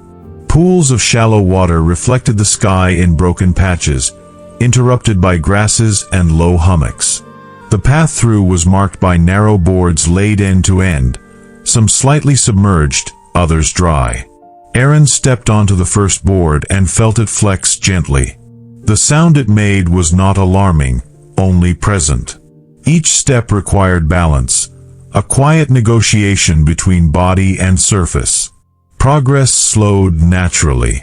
The world here did not allow hurry, but it did not accuse those who moved carefully. Insects hovered low over the water, their movements tracing small, repetitive patterns that never quite closed. Birds called from deeper in the reeds, unseen. The marsh did not open itself for inspection. It offered fragments, a ripple here, a flash of wing there, the smell of decaying plant matter mixed with new growth. Halfway through, Aaron stopped on a wider platform where the boards formed a small square. Someone had driven stakes into the mud and lashed them together to create this resting place. A flat stone sat at its center, dry and smooth, placed deliberately. Aaron sat and let the legs rest, listening to the marsh breathe. The slowing that Ansel had warned about arrived not as frustration, but as a quiet questioning. The mind began to suggest that perhaps this was not progress at all, that perhaps the road had dissolved into this half-land, half-water space where direction lost clarity. Aaron noticed the suggestion and let it pass. The boards ahead were visible. They continued. That was enough. When Aaron stood again and resumed, the thought did not return. It had done its work by appearing and then losing relevance. On the far side, the ground firmed gradually. Reeds thinned. The air lightened. Aaron stepped off the final board onto solid earth and felt the body respond with a subtle readiness, as if relieved to return to a surface that accepted weight without negotiation. The path reassembled itself into packed dirt bordered by stones set low. Ahead, the land rose into a series of gentle hills. On one of them stood the remains of a tower, not tall, but wide at the base, its upper portion collapsed inward. Around it, the ground bore signs of former activity. Shallow trenches, scattered stones that might once have been walls, a few rusted fragments of metal half swallowed by grass. Aaron approached the tower slowly. Near its base, a figure sat on a low stool, back against the stone, hands busy with a task too small to see at first. As Aaron drew closer, the task resolved into mending a net, the kind used for fishing or for carrying loose items. The figure was slight, their hair pulled back tightly, their movements precise and economical. They did not look up until Aaron was close enough that greeting felt appropriate rather than intrusive. "You're walking alone," they said, voice neutral. "Yes," Aaron replied. "That usually means you're listening," the figure said, and returned to the net without waiting for confirmation. Aaron stopped at a respectful distance. "Do you live here?" Aaron asked. The figure shook their heads slightly. I stay here, they said. Living implies attachment. Staying implies attention. Aaron absorbed the distinction without comment. My name is Tamsin, they said, fingers still moving. I watch this hill because people forget it exists. Why does it matter? Aaron asked. Tamsin pulled a knot tight and set the net aside. Only then did they look up. Their eyes were steady, their expression unadorned. Because this tower once held a signal fire, they said. Not for war, for weather. When storms came from the east, the fire was lit to warn the lowlands. When the storms passed, it was extinguished. What happened to it? Aaron asked. Tamsin glanced toward the collapsed upper stones. The storms stopped being predictable, they said. People decided warning was useless if it couldn't be precise. The fire went untended. The tower followed. Aaron looked at the broad base, the thick stones still holding. Why stay now? Aaron asked. Tamsin picked up the net again. Because storms still come, they said. And because even if no one looks, the act of watching changes how you move through the day. Aaron considered that, feeling it align with Hale's tending, Porin's orchard, Ansel's station. Each place had asked for a different posture of attention, none of them dramatic. I'm writing, Aaron said, not as justification, but as context. Tamsin nodded once. Then write that some warnings aren't meant to be seen, they said. They're meant to keep the watcher honest. Aaron sat on a stone nearby. The hill's breeze was gentle, carrying the smell of marsh and dry grass. From here, the land could be read in layers, the marsh's darker band, the valley beyond, the distant ridges softened by haze. Clouds moved slowly overhead, their shadows sliding across the ground without urgency. Tamsin finished mending the net and hung it on a peg driven into the tower's stone. They stood and stretched, rolling shoulders that had learned the shape of long, quiet work. You'll go on, Tamsin said, not asking. Yes. Take the eastern slope when you leave, Tamsin said. The western one looks easier, but it collects water and turns treacherous without warning. The east is longer, but honest. Aaron nodded, committing the instruction without ceremony. As the afternoon waned, Aaron helped gather loose stones at the tower's base, stacking them in a way that suggested order without pretending to restore what had fallen. Tamsin did not comment. The work existed for itself. When the light began to soften, Aaron rose. Thank you, Aaron said. Tamsin inclined their heads slightly. If you come back, they said, bring twine. It disappears faster than you expect. Aaron smiled faintly, the expression small and unperformed, then shouldered the pack and took the eastern slope. The descent was gradual. The ground was firm, the path clear. As Aaron walked, the sense of accumulation grew, not of burden, but of orientation. Each place left a residue that did not cling, but informed how the next step was taken. At the slope's base, the path joined another road, this one narrower and bordered by low stone markers set at irregular intervals. Some had fallen, others leaned. A few stood straight, their tops worn smooth by weather and passing hands. They marked not ownership, but passage. Aaron followed the markers as the light faded toward evening. The sky took on muted tones, and the first stars began to appear, faint and scattered. Ahead, a small cluster of lights emerged, not a settlement, but a handful of lanterns placed along a roadway, evenly spaced. As Aaron approached, the reason became clear. The road here crossed a shallow ravine where the ground dipped unexpectedly. The lanterns were placed to guide travelers safely through at night, each one tended, each flame steady and low. Near the first lantern stood a young woman adjusting a wick. She looked up as Aaron approached, eyes alert but unguarded. "Evening," she said. "Evening," Aaron replied. "You're not from the ridge," she said, more observation than challenge. "No." She nodded. "I'm Kara." "We keep the lights," she said, gesturing along the road.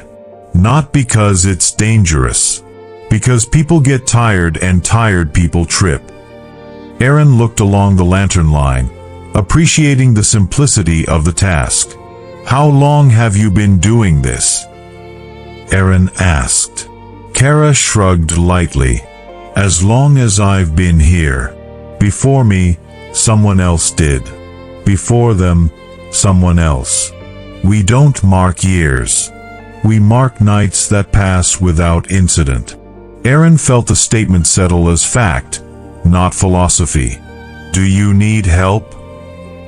Aaron asked. Kara smiled faintly. "You can walk with me while I check the rest," she said. Two sets of eyes catch more wind shifts. They walked together, lantern to lantern. Kara adjusted wicks, shielded flames briefly with her hand when a breeze threatened, and moved on. Aaron watched, learning the quiet choreography of maintenance in motion. At the last lantern, Kara paused. "You'll continue past here," she said.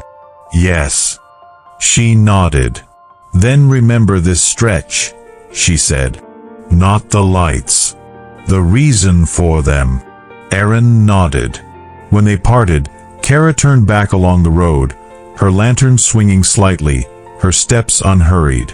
Aaron continued forward, the road narrowing again, the darkness deepening but never becoming absolute. Later, Aaron found a place to rest beneath an overhang of rock.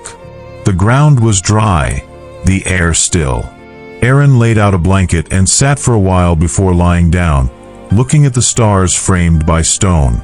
The mind reviewed the day not as story, but as sequence: station, marsh, hill, lanterns. Each place had asked for a different kind of attention. None had asked for belief. Before sleep, Aaron wrote again. The words were sparse. They described nets mended, boards laid, stones stacked, flames shielded from wind. They did not describe feelings. The feelings were already changing, quietly, as consequence. When Aaron lay back and closed the eyes, the body relaxed into the ground support. The road remained ahead, unseen but present. And as the night held steady, nothing rushed, nothing demanded, nothing needed to be concluded yet. The night under the stone overhang thinned slowly, not because dawn hurried, but because darkness chose to release its hold in small increments. Aaron woke without the feeling of having crossed a boundary between sleep and waking. It was more like a gradual re-entry into the same state with eyes open. The stars had faded to a pale scattering, and the sky held the color of watered ash. Aaron gathered the blanket, folded it once, and packed it away with the same care given to parchment and tools. Nothing here required haste. The road beyond the ravine would still be there when Aaron reached it. Roads, Aaron had learned, were patient in ways people were not. Moving on, the path climbed again, though less steeply than before. The land here felt older, not in the sense of decay, but in the way stone settles when it has long accepted its own weight. Low ridges rose and fell like shallow breaths. Grass grew thinner, replaced by patches of bare earth and clusters of pale flowers that closed slightly as the light shifted. The lanterns behind were no longer visible. Their absence did not create darkness. It simply removed guidance, leaving orientation to memory and attention. Aaron adjusted to that easily. There had been many days without markers. By mid-morning, the road broadened into a flat stretch where the wind moved freely. Here, the sound of footsteps carried farther, and Aaron became aware of the body as a presence in space rather than a private mechanism. Each step had a sound. Each sound had a duration. Nothing echoed long enough to become haunting. Ahead, A line of standing stones emerged, unevenly spaced, some upright, others leaning at angles that suggested long negotiation with gravity. They were not arranged in a circle or a recognizable pattern. Instead, they followed the road loosely, as if placed by different hands at different times, all agreeing only that the path should be marked somehow. Aaron slowed near the first stone. Its surface was rough, marked with shallow grooves that might once have meant something. Weather had softened them until they were almost decorative, almost accidental. Aaron rested a hand against it briefly. The stone was cool, solid, unconcerned. Between the stones, small offerings had been left over time. Not piles, not altars, just objects set down with minimal ceremony. A strip of cloth tied around a stone's base. A broken arrowhead pressed into the dirt. A copper coin flattened thin. These were not gestures of hope. They were acknowledgments of passage. Aaron did not add anything. The act of noticing felt sufficient here. Beyond the stones, the road dipped into a shallow basin where the ground darkened with moisture. A low fog hovered close to the earth, not thick enough to obscure, only enough to soften edges. Movement felt slower in this space, not because the ground resisted, but because the eye could not reach as far ahead. In the basin stood a structure unlike the others Aaron had seen. It was low and wide, built of stone fitted so tightly that seams were barely visible. Its roof was intact, formed of overlapping slabs that shed water efficiently. No smoke rose from it. No sound came from within. The entrance faced the road directly, open but uninviting, not because of danger, but because it offered no clues. Aaron approached and paused at the threshold. Inside, the air was cool and dry. The space was empty except for a long stone table set at the center and shelves carved directly into the walls. On the shelves lay objects arranged with deliberate spacing. Not many. Enough. Aaron stepped inside and let the eyes adjust. The objects revealed themselves slowly. Scroll cases without scrolls, bowls without residue, small boxes closed but not locked. The table bore scratches and shallow cuts, not random, but aligned, as if tools had been set down repeatedly in the same positions. A place for sorting, Aaron realized. For deciding what remained useful. At the far end of the room, seated on a stool carved from a single block of stone, was a woman with hair streaked gray at the temples. She wore simple clothing and no ornament. Her posture was upright without stiffness, as if she had learned how to sit with patience rather than endurance. "You can come in," she said, voice steady. "You already have." Aaron moved closer. "I didn't mean to intrude." "There's nothing here to intrude upon," she replied. "Only things passing through." Aaron stopped near the table. "What is this place?" She looked at the shelves, then back at Aaron. "A weighing room," she said. "Not for goods. For intentions." Aaron waited. "People bring things here when they no longer know why they're carrying them," she continued. "They set them down. Sometimes they leave with less. Sometimes with more. Sometimes with the same things, but lighter." Aaron thought of the bundle of parchment, the map, the stone from the river, the tinder. Each object had entered the pack for a reason that made sense at the time. Whether those reasons still applied was another question. "My name is Lisa," she said. "If names still matter to you." "They do," Aaron replied. "I'm Aaron." Lisa nodded once. "Sit," she said, gesturing to the opposite side of the table. Aaron sat. The stone was cool even through clothing. The table's surface bore faint traces of charcoal that had been cleaned but not erased entirely. "You're not here by accident," Lisa said. "But you're also not here by destiny. Those are the only two categories people try to use anymore, and both are lazy. Erin did not disagree. "What are you carrying that no longer earns its weight?" she asked. The question did not feel invasive. It felt procedural. Erin looked down at the pack, then back up.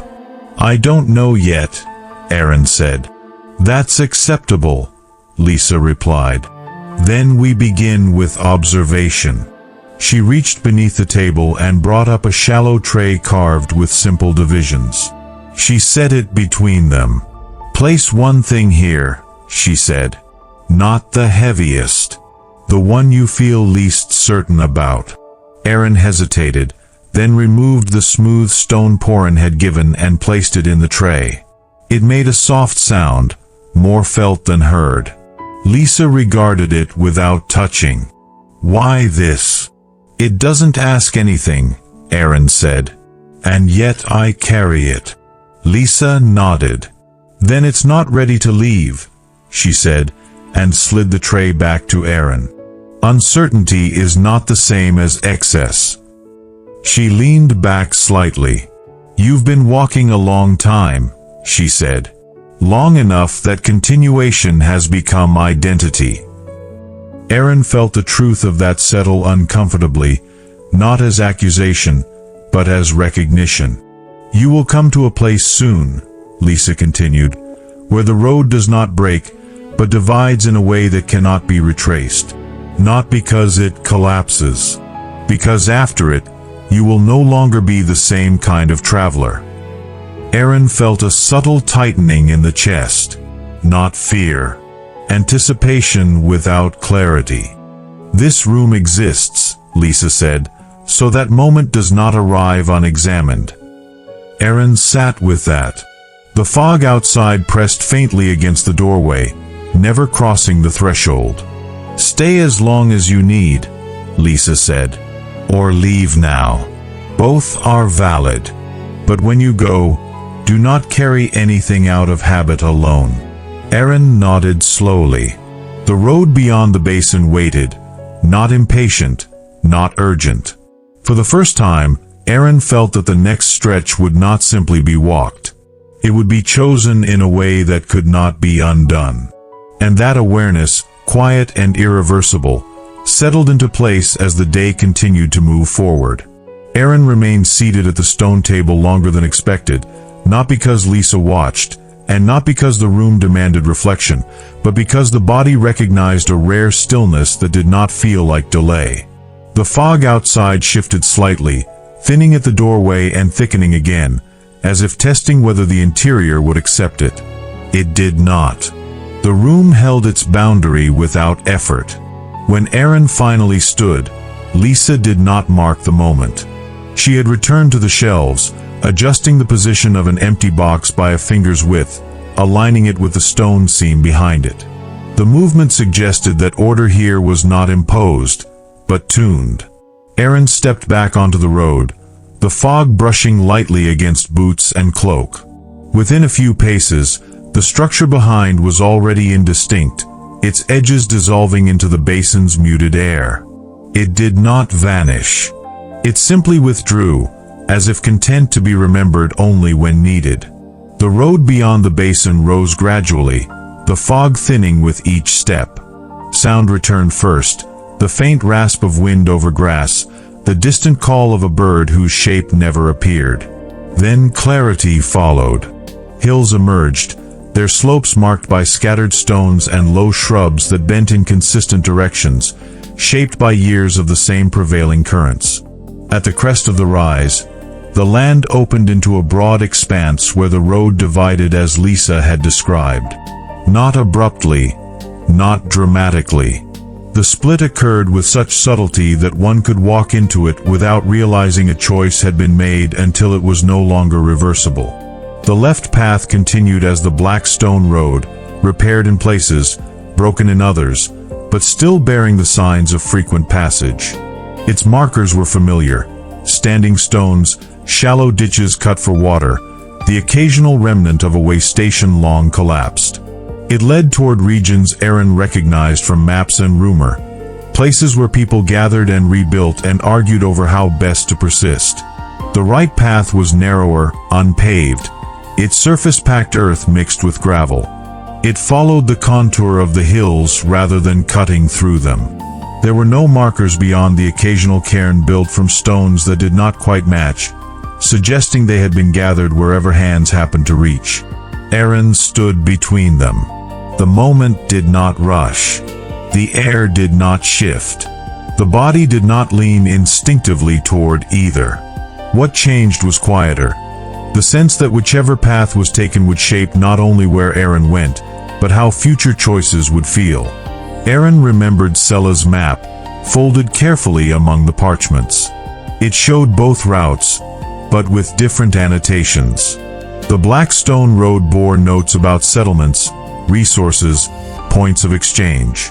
The narrow path bore fewer words, but more space between them, as if the cartographer had known when not to fill the page. Aaron stepped onto the narrower path. The choice did not produce relief. It produced alignment. The body adjusted its gait, shortening stride slightly, accommodating uneven ground. The pack settled differently against the shoulders. The road accepted Aaron's weight without protest, but without guidance either. Each turn revealed only the next short stretch, never the whole. The hills grew steeper. The wind strengthened, carrying the smell of dry stone and distant water. Grass gave way to patches of exposed rock, and the path narrowed further, sometimes no more than a suggestion traced by repeated passage. By afternoon, Aaron reached a high shelf overlooking a wide plain. From this height, the land spread out in muted tones. Browns, grays, the occasional green where water collected. In the distance, a line of mountains held the horizon, their peaks softened by haze. Between here and there lay a scattering of ruins, not clustered, not monumental, simply present. Near the shelf's edge stood a small shelter built from stone and timber, its roof slanted to deflect wind. A single post beside it held a metal disc that caught the light faintly. When the wind moved just right, the disc turned and produced a soft, resonant tone, not loud enough to carry far, but clear within a small radius. Aaron approached and listened. The sound did not repeat in a pattern. It responded to the wind's angle and strength, creating a shifting note that was never quite the same twice. Inside the shelter sat a man with his back to the wall, legs stretched out, eyes closed. He held no tools. His hands rested loosely at his sides, palms open. He appeared neither asleep nor alert, but something in between. Aaron did not speak at first. The sound of the wind disc filled the space adequately. After a while, the man opened his eyes and looked toward Aaron without surprise. "You heard it," he said. "Yes," Aaron replied. "That's why it's here," the man said. "So people don't forget the wind exists even when it's calm." Aaron stepped inside the shelter. The air was cooler, the stone holding the day's temperature evenly. "Do you stay here?" Aaron asked. "I pass through," the man said. "Often enough that it feels like staying. Not often enough to pretend it's mine." Aaron nodded. "I'm Aaron." The man inclined his head. "I'm Corin," he said. "I listen." Aaron sat on the shelter's low bench. "To what?" Corin gestured broadly, encompassing the plain, the mountains, the wind's movement. "To when it's time to stop walking for the day," he said. "Most people push past that moment. They think exhaustion proves something." Aaron considered the miles already walked since dawn.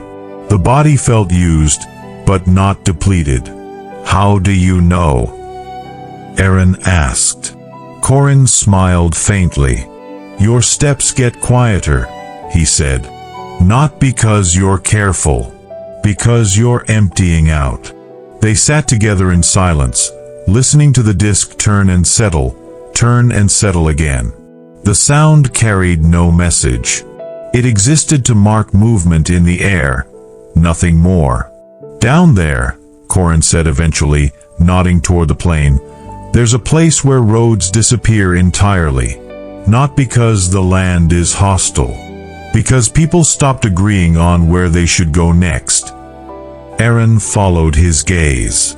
From here, the plain looked smooth, almost inviting. What's there now? Aaron asked.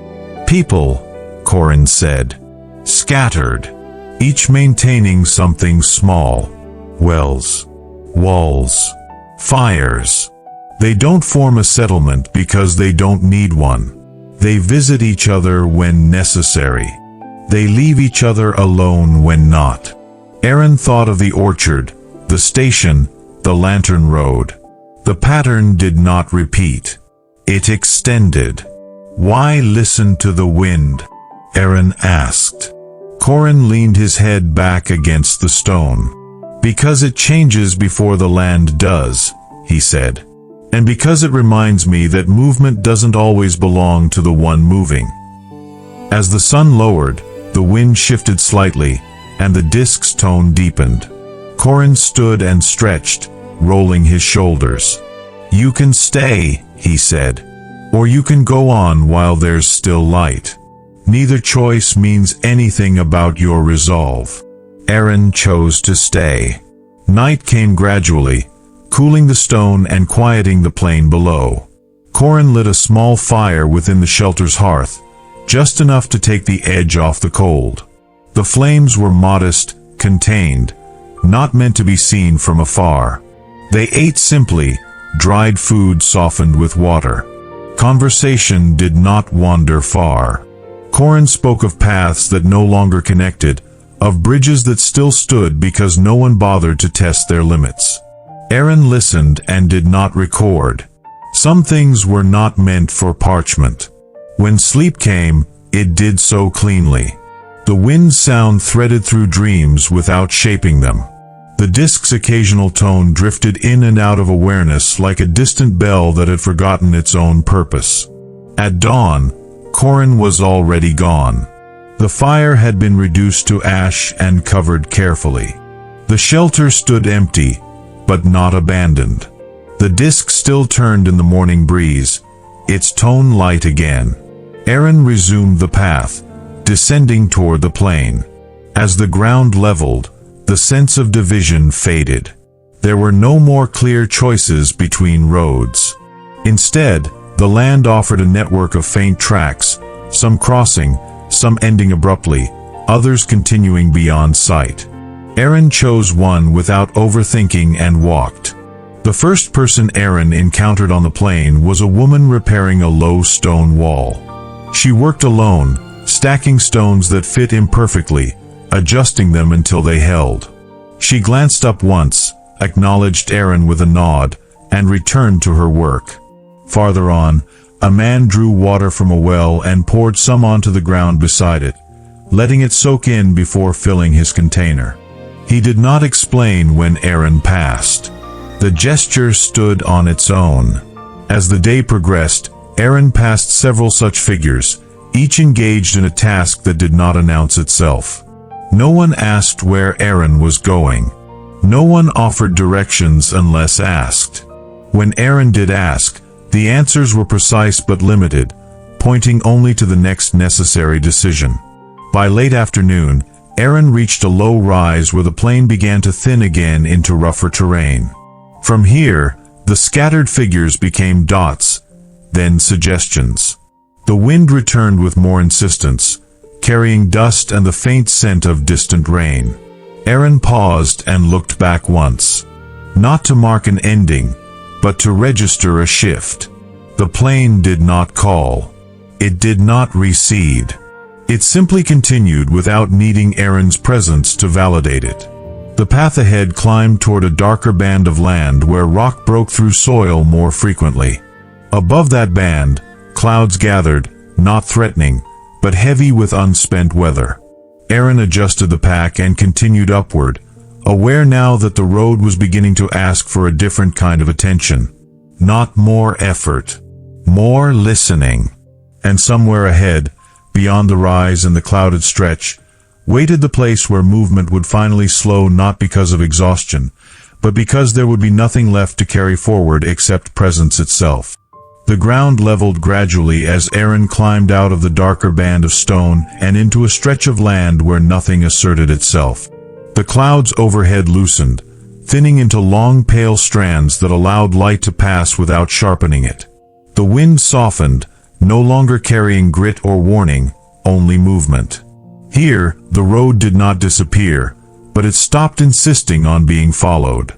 It existed as possibility rather than direction. Aaron slowed, not from fatigue, but because the body no longer needed to negotiate each step.